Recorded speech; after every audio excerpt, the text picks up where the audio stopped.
Besorot Tovot, Chazak Baruch, 25 Nissan, 10e jour du Homer.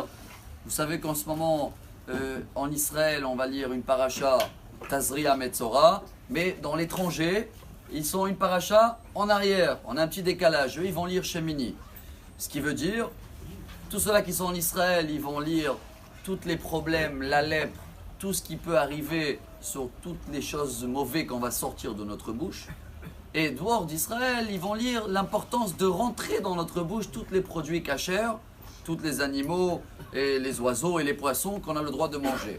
Mais entre les deux, il y a quelque chose d'incroyable. Entre les deux sujets, ce qui rentre dans la bouche et ce qui sort de la bouche, il y a la bracha pour avoir des enfants. Je vais rentrer dedans également la bracha de se marier, parce que s'il y a la bracha pour avoir des enfants, c'est automatiquement de se marier. Et en plus, les éduquer dans le bon chemin. Tout ça, on a compris. Si on contrôle ce qui rentre dans notre bouche, fait attention à la cache-route. Si on fait attention à tout ce qui sort de notre bouche, et bien si Dieu veut, on a ces trois garanties-là. Ceux-là qui doivent se marier, si Dieu veut, une bonne ségoula, se marier. Ceux-là qui n'ont pas des enfants, ils vont avoir. Et ceux-là qui ont et qui veulent qu'ils prennent le bon chemin, ils vont l'avoir. Mais tout cela a une seule grande condition. Tout le monde connaît cette histoire, en tous les cas dans une ville en Pologne, je crois Cracovie on dit en français. Il y a une synagogue qui est nommée la synagogue de Rabbi Isaac.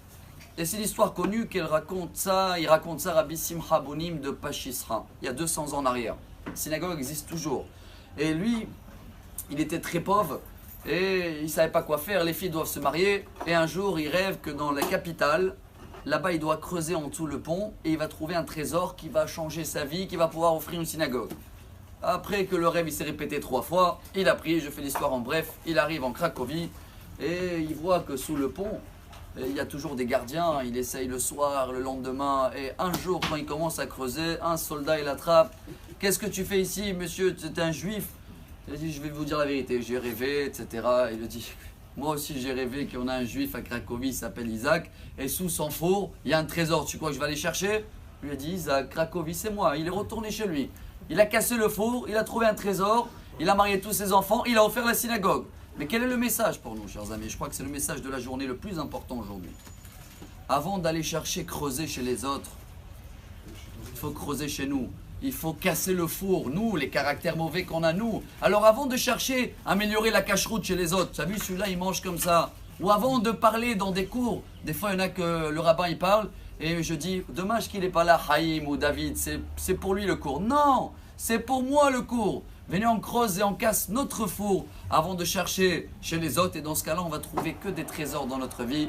Et ceux-là qui doivent se marier vont trouver leurs trésors. Ceux-là qui veulent avoir des enfants vont avoir une grande trésorerie. Et ceux-là qui ont déjà des enfants, ils vont garder le chemin de la Torah. Bonne journée à tous. Amar Rabbi Elazar.